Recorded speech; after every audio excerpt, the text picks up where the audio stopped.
It's time to begin another chapter. Guess I have to boop the screen first. If I'm not mistaken, the speedrunning community for this game is called the Boop Troop, which is it's a pretty good name.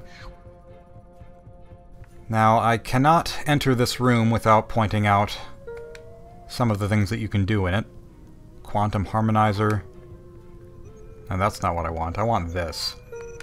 The VGS, the fastest, most complex supercomputer ever to be built. Actually, I think I want a slightly better angle on this first. Not that it really matters, because everything that I'm about to do is going to be text-based. We are booting up a game from my immeasurable library of purely non-visual fun. Corgi Quest 7, The Leashes That Bind. I don't know which game King's Quest 7 is, I don't know what that one is called. I want to say that's the one that people didn't like. Well, 6 is a good one. Is 7 the one with the princess character? I don't know. I don't know what it's called. I assume The Leashes That Bind is a reference to that, but I have a rough idea of how to beat this already. So I bark at the prismatic wolf. Don't know why it's a prismatic wolf. From my understanding, the main writer for the dialogue in this game, he added this in because he was bored near the end of the game's development. Because all the writing had basically been done at that point. I will talk to Barry. I now have a dog sword. A sword that dogs can swing, I guess. Looking, there's a grassy clearing. There is a character in that clearing. Their name is 7 Conclusions. Jump to conclusions. But instead make a hasty judgment without considering the facts. I like that their name is 7, and you just talk 7, because I think I was just talking about how 5 is a character in Riddle School and a character in Peanuts, and it's, like, not reasonable to name someone a number. But tell that to Elon Musk, I guess. There isn't much else going on. Bark, I think. And enter tower. We are in a tower. I think I have to use the sword now. I attack a bugbear. Not like a bull bear in Pikmin, but a bugbear. And then we go Dennis. This was a surprise to me when I first saw it. And I remember not actually beating this game, this little Corgi Quest 7. I'm not sure why, though, because clearly I would have selected this option and finished the game with this special demo version text here. But, yeah, Go Dennis is a direct reference to Homestar Runner. I think it's a reference specifically to Dungeon Man, is that what it's called? Because I know the main two old-school games made by Vid Electrics were, like, Dungeon Man, if that's what it's called, and Peasant's Quest. It would have almost made more sense to reference Peasant's Quest, I guess, but that one wasn't a purely text-based adventure, so never mind. Interesting reference. Every time I see this picture, it's the preview picture on Steam, with Hat Kid wearing 2 pairs of sunglasses and a director's chair. It's always seemed just a little too smug to me. I know that smugness is one of her character traits, or at least one of the ones that was inherited by the community interpreting her to be a smug character, I guess. I don't really know. DJ, get it? You moon penguins are just getting Moon penguins. loud, noisy treble. Nonsense. You're awfully loud and noisy as well, Conductor, although I do like his design. The Conductor's design is pretty great. He doesn't need eyes. Nobody needs eyes. What the what? So they're angry at each other. They're gonna hold a competition, I guess, in the same building for who can make the better movie. It's not unheard of. I know that Rare Limited, back in the day, they were making games in 2 different groups at the same time, while within the same company. There was a team for Banjo-Kazooie and a team for Conker's Bad Fur Day, and then as a result of them making, at the time, 2 very similar games, Conker ended up being something completely different in the end. But both were quite high quality. So I have to point this out, because it would be incomplete if I didn't. Oh, hey, little chirper. They're recording right now, so no one's allowed in. Recognize that voice? They're only insured for... You might. It's Jonochrome. Now, so... You might know, Jonochrome, a while back, made a video on Banjo-Kazooie Nuts and Bolts, and it was a very well-received video, and it got some recognition from Grant Kirkhope, and Grant then ended up being a guest on Game Grumps when Aaron and John were the two-person team there. So, Jonochrome, as a result of being sort of a YouTube personality and also a fan of these older games, he sort of became a fixture in the gaming community and for game developers for a short time. And so when this game was announced, and also Yooka-Laylee was announced, he ended up being a voice role in both. Like, he ended up having a voice role in both games. I don't know whether he, like, volunteered or whether they asked or what the case was for both games, but in the case of this game, he had the voice for a whole bunch of the Penguin characters. In Yooka-Laylee, he was the voice of some guy in a bathroom stall, and when I say voice, because it was Banjo-Kazooie mumble speak, it wasn't really a voice, it was just ich, ich, ich, ich, ich, ich. But yeah, everyone was a fan of this idea. Everyone was a fan of Jonochrome being in these games, these advertised to be collectathons, because clearly he had an impact on like the YouTube community in regards to those kinds of games. Problem was, very shortly before both games were released, because they were released within a pretty short span of time, like within the same 1 or 2 months, Jonochrome had to go onto a Twitch stream and debate with someone about the topic of, like, the correlation between race and crime in the US, which you can understand how that would be a touchy subject and not end well. But it was... Oh. Why'd it freeze? Of course.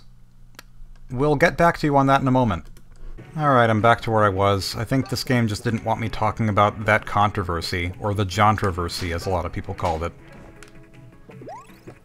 But I'm gonna finish the story. So, at that time, because it was a very controversial Twitch stream, and some people considered Jonochrome racist, others I think were just saying that he was misinformed. I don't really know what to believe, frankly, anymore, but either way, both Gears for Breakfast and Playtonic Games, the developers of A Hat in Time and Yooka-Laylee, had to make a decision about what to do next with Jonochrome. So, they ended up doing similar things, but in kind of opposite directions. They both, chose to... Okay, I've harassed the owl. Guess, can I do that? Alright, good, it goes. I didn't know if it would go or not. But in the case of A Hat in Time, they decided to just give Jonochrome only one NPC character to voice instead of a whole mess of them. So that's why he's only one voice in this game, and he's just this optional NPC that you don't even have to interact with. In contrast, with Playtonic Games, they decided to completely remove his voice from the game because he only had the one role to begin with, and it was pretty minor. But in both cases, people complained. People complained that he was removed from Yooka-Laylee, people complained that he was kept in this game. Like, there was really no winning for either independent studio. So, it's just unfortunate that it happened in the first place.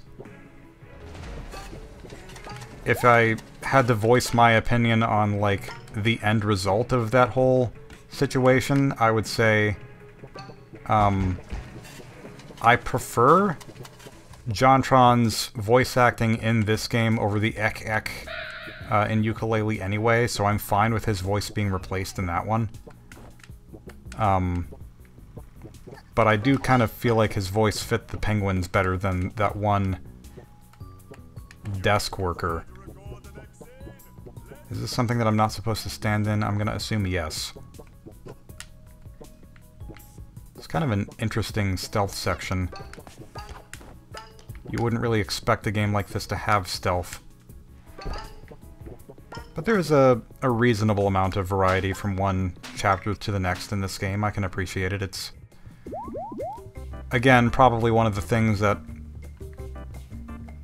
makes it influenced by Paper Mario: The Thousand Year Door, where a lot of chapters in that game are pretty sufficiently different in their layout.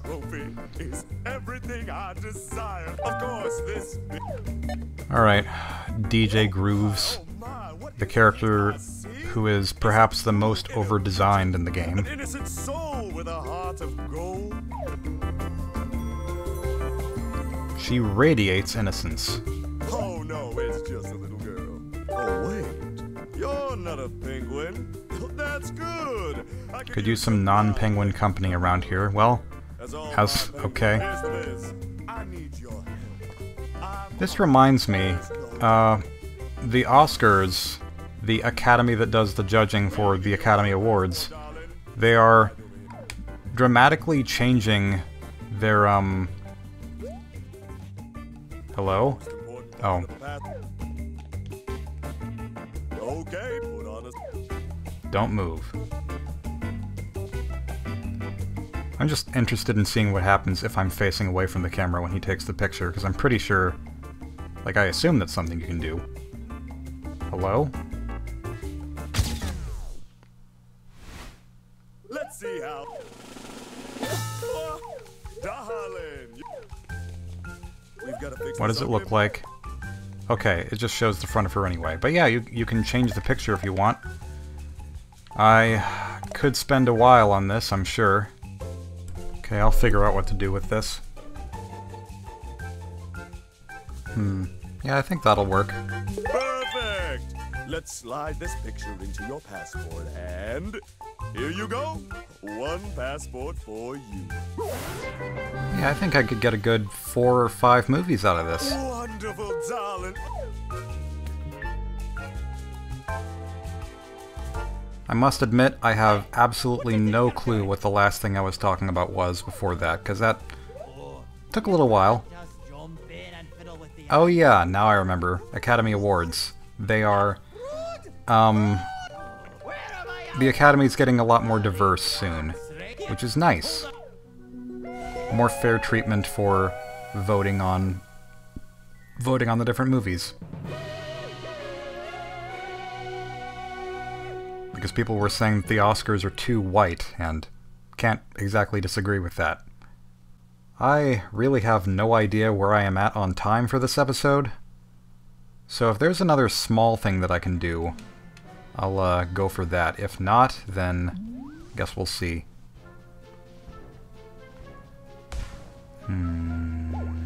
Picture Perfect. Picture Perfect could take a while. It sort of depends. I'm gonna go for it. I'm just gonna take a risk and see if this will be a long video or not. If it goes long, then that's okay. Means this game will be over in fewer parts. Welcome to the first day of shooting, darling. We need to transform you into the Yes, I need to become a diva at age... whatever her age is. It's never specified. She is an alien, so maybe age doesn't work the same way for her as they do for humans, or maybe she is a human, and because we're not on Earth, she's an alien to them. I really don't know. But she looks about like, I don't know, 7, maybe? It's hard to say. This is a very strange mission. I don't really understand it, because it's very fast to actually beat it, but...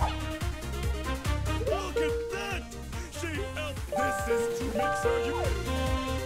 It's just performing random tasks that are extremely simple, and I don't feel like it offers a whole lot of replay value because of just how straightforward it is. Then again, I guess there are enough random challenges that, or challenges in quotes, that you could have a little bit of a different experience every time. Is that a lens flare, or is that something I can collect? Oh, okay, it's a picture to be taken. Yeah, I guess I can try to run into those as well. Endorsement time. Yes, let's rack up our Twitter followers. Didn't mention this.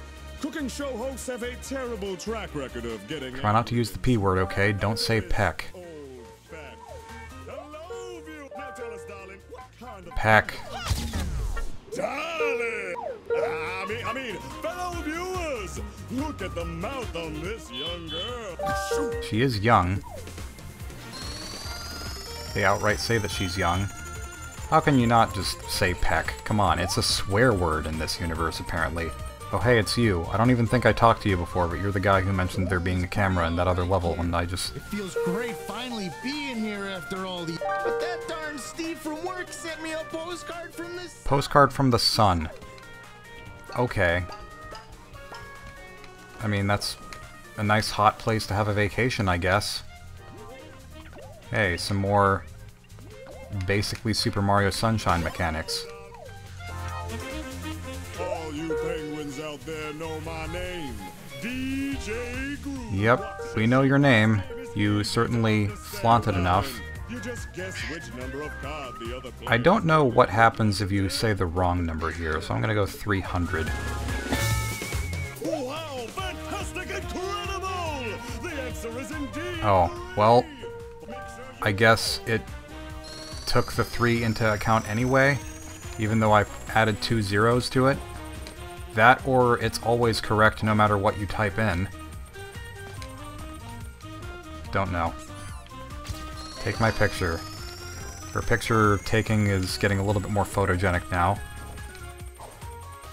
And of course, all of the pictures are drawings by Jenna Brown or Cyanatar on YouTube, or probably YouTube, but definitely Twitter. Twitter is what I meant to say.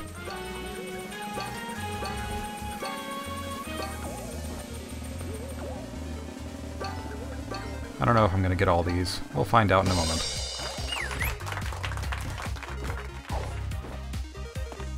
Yeah, fan club 53,000 people. You've been at this for like, what, 3 minutes?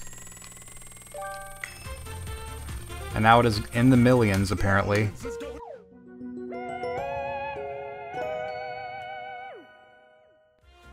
Yeah, that's about as unrealistic as Wreck-It Ralph 2, where the videos go viral for no reason after like one day. Not even one day. The whole idea of that movie is that it, like, they get a whole bunch of money in the span of 24 hours, as far as I remember. Or maybe 48. I don't remember what it was. Way too short a span of time to have incredibly viral videos for a long-lost video game mascot.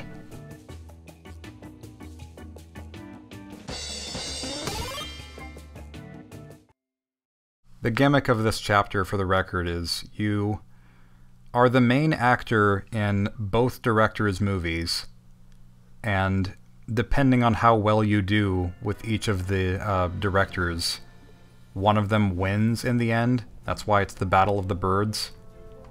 This chapter used to be called The Trainwreck of Science, because there is a level in here somewhere where you, yep, well, not that one specifically, but there is basically a train wreck, and there were science owls at the same time, and I liked the sound of the name, but it didn't make a whole lot of sense with the end theme, so I'm okay with it changing to Battle of the Birds. I never talked to this cooking cat. Sure, I'll do that. Let's just make this one a little bit longer, why don't we?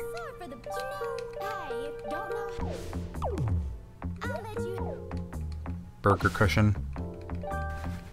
Oh yeah. I did collect the bottom of the burger, didn't I? So, here's the bottom of the burger. Here's the top of the burger. This is what a burger's supposed to look like, right? No, we'll fix it.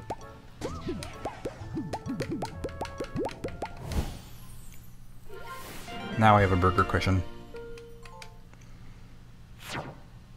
I think all of these have their own descriptions. Oh, another... That one's not a time rift because it's purple, but I don't know what it is. It is not a snack. I tried. It tastes like fabric. The grass. It feels like pants. Okay. Next time, probably more not Trainwreck of Science. And maybe that time rift that isn't a time rift.